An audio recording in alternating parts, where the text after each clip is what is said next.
जोया चौथी जमात की तालिबा थी। पूरे स्कूल में सबसे ज्यादा काबिल तरीन तालिबा जानी जाती थी और सालाना इम्तिहानात के बाद नताइज के ऐलान के वक्त उसका नाम लेकर मैडम उसकी तारीफ किया करती थीं।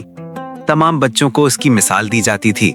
जोया स्कूल से आकर खाना खाकर मदरसे चली जाती थी, फिर 5 बजे मदरसे से वापस आती थी और उसके बाद मगरिब तक खेलती, फिर मगरिब के बाद खुद ही किताबें लेकर बैठ जाती थी और रात का खाना तैयार होने तक स्कूल से मिला हुआ काम करती थी। इम्तिहान से पहले महीनावार इम्तिहानात हो रहे थे।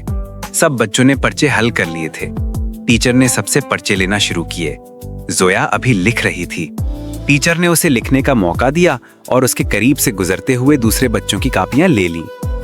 वापसी में जोया से भी उसकी कापी ले ली।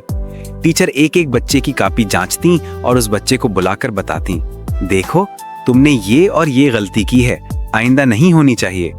आखिर में जोया की कापी की बारी आई तो टीचर ने सबके सामने उसे शाबाश दी और कहा कि जोया हमेशा की तरह अव्वल है, उसने कोई गलती नहीं की। दूसरे रोज एक लड़की की वालिदा स्कूल आई और मैडम से शिकायत की कि कल जैसा पर्चा जोया नामी किसी लड़की ने हल किया है, हमारी बेटी ने भी वैसे ही हल किया है, लेकिन मेरी बेटी को उसकी टीचर ने फेल कर दिया। सबके सामने डांटा भी है और जोया को शाबाशी दी है।